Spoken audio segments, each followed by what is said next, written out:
আমূল পরিবর্তিত হচ্ছে উচ্চ মাধ্যমিকের সিলেবাস। আর আগামী সপ্তাহে উচ্চ মাধ্যমিকের এই নতুন সিলেবাস প্রকাশিত হচ্ছে। প্রায় এক দশক বাদে প্রায় 90% পর্যন্ত বদলে যাচ্ছে উচ্চ মাধ্যমিকের সিলেবাস।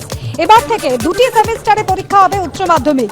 দিল্লি বোর্ডের আগেই ঘোষণা রাজ্যের একাদশ এবং দ্বাদশ মিলিয়ে হবে 4টি সেমিস্টার। 2025 নভেম্বর এবং 2026 মার্চে হবে পরীক্ষা। চলতি বছর থেকেই একাদশে সেমিস্টার আর হবে না উচ্চ মাধ্যমিকের টেস্ট। কোন সিলেবাসে কিভাবে পরীক্ষা তা জানানো হবে বৃহস্পতিবার, এমনই জানাচ্ছে উচ্চ মাধ্যমিক শিক্ষা সংসদ।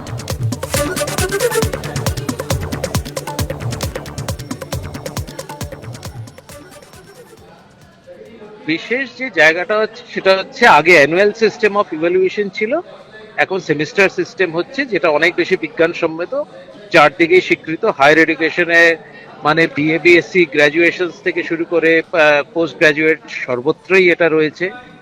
সেখানে টেস্ট পরীক্ষার কোনো কিন্তু গুরুত্ব থাকছে না, ফলে টেস্ট পরীক্ষা কিন্তু সেটা হবে না।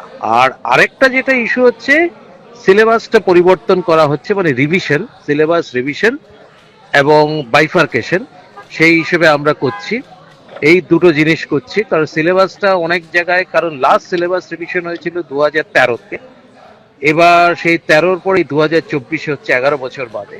ফলে 11-এ পরীক্ষা স্কুলই নেবে আমাদের গাইডলাইন অনুযায়ী।